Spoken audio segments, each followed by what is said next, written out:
this is Rick Prokop at Piano Power Lessons. Thanks for joining me. Well, you've had more than enough time to learn and memorize the left hand. So now let's take a look at the right hand. And if you recall, the left hand did a steady chromatic rise, D flat to D to E flat to E natural to F to G flat to G natural and to the high point in a motion for this whole first 16 bars at the 14th bar. Meanwhile, the right hand, if we eliminate all of this stuff in between for each phrase, is simply doing a step-by-step diatonic ascent from F, which is the third note of the D-flat scale, to the fourth note, G-flat, to the fifth note of the D-flat scale, at which point there's a leap up to the root. And it's a great leap. Instead of just coming down to D flat, you have this leap of a seventh, which is so wonderful. So with that in mind, one could argue that Chopin is hearing this unconsciously.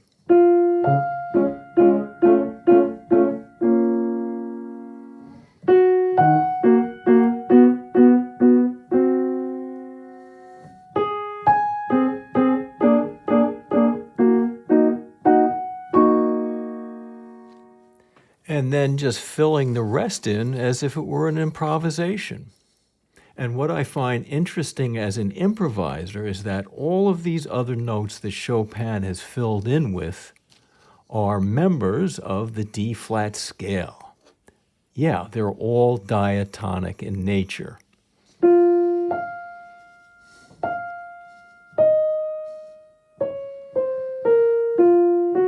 Every one of them.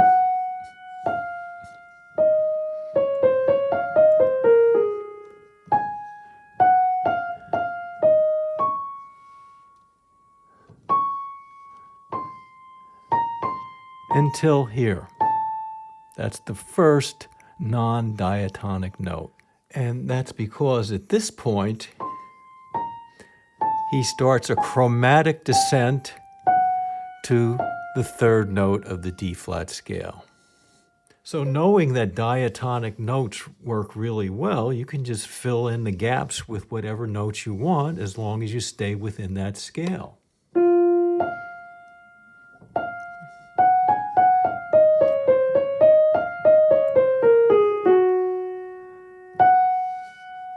And so on.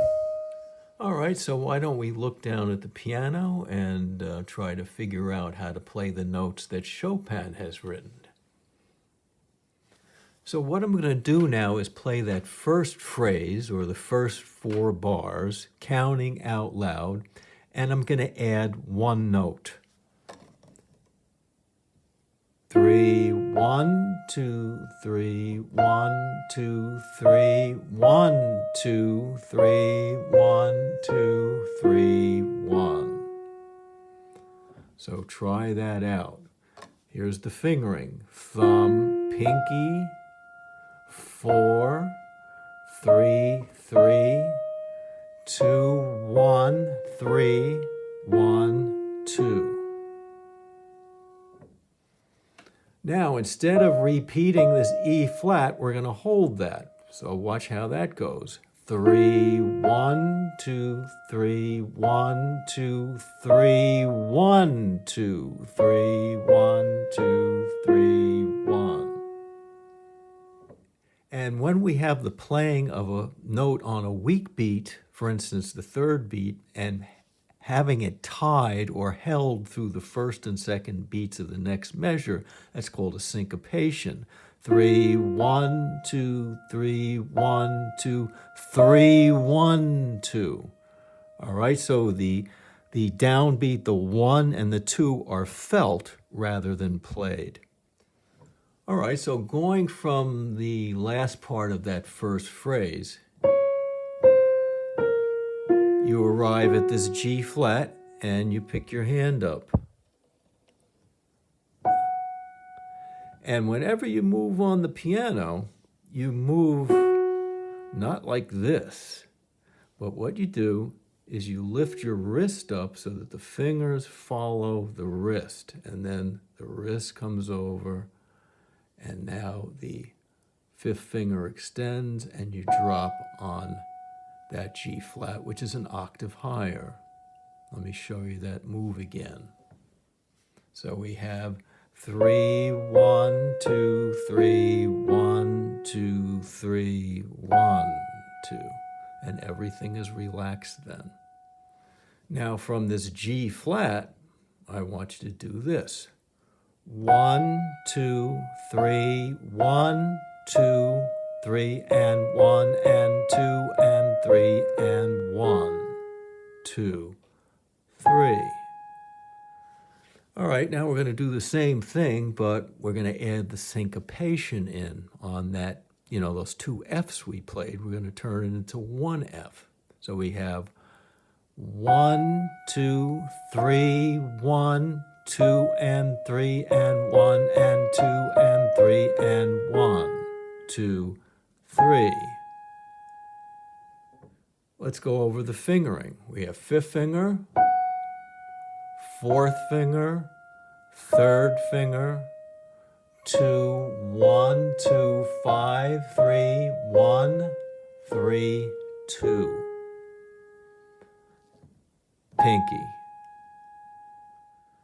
All right, I have the metronome on 60, and we'll play it together. When I get down to the second line, I'm going to start counting in ands. Prior to that, I'll count in just integers. Ready? 1, 2, 3, 1, 2, 3, 1, 2, 3, 1, 2, 3, 1, 2, 3, 1, 2, 3, 1, 2, 3, and 1, and 2, and 3, and 1, and 2, and 3, and 1, 2, 3. All right, we're on this A flat now, and what I'm going to do is take you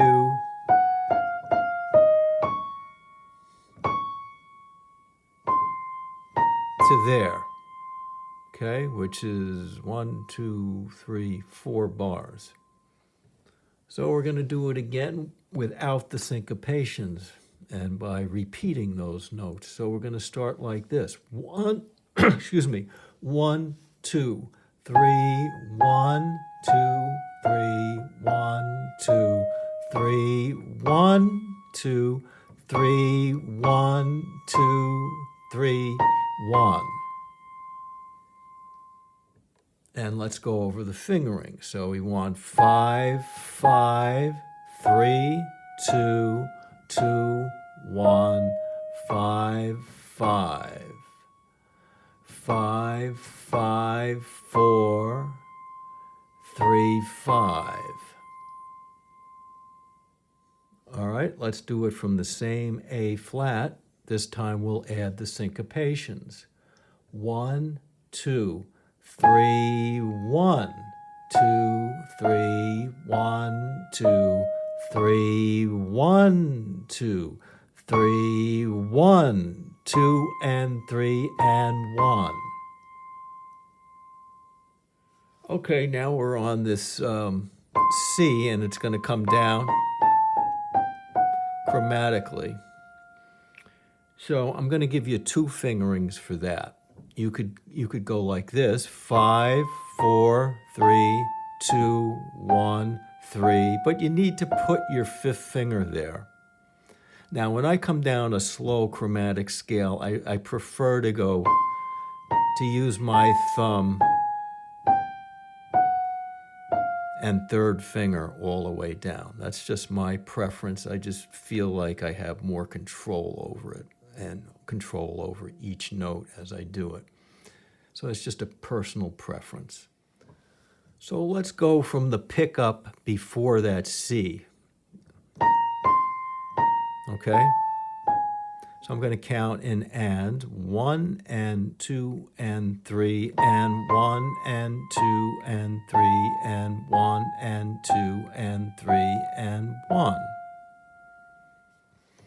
And that brings us to the 16th bar, 1 and 2 and 3 and 1. So let's go over that little trill or embellishment, and it would be 1 and 2. 1 and 2. And that's a physical group because I'm dropping on my thumb and then progressively getting higher and higher until I reach the highest point. 1 and 2.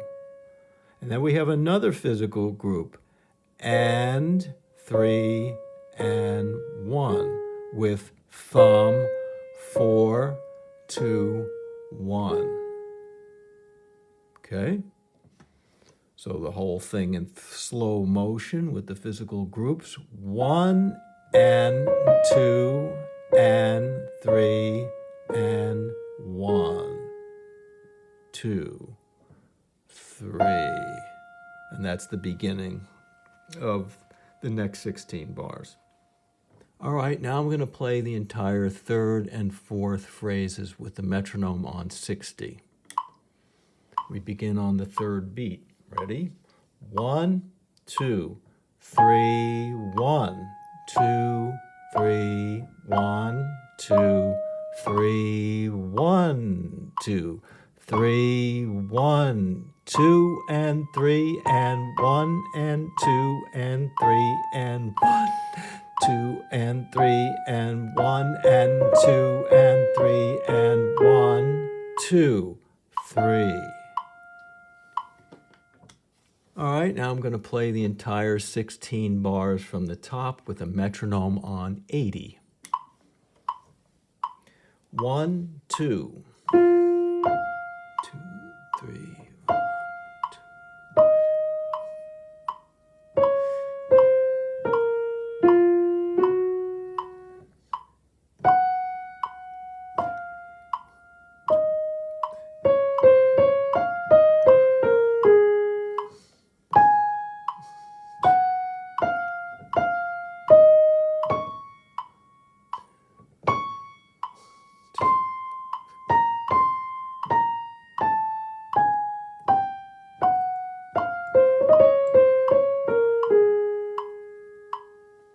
And that should do it for today.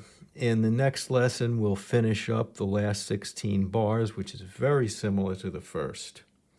And then after that, we can attempt to put the hands together. So have a great day, and I hope to see you next time.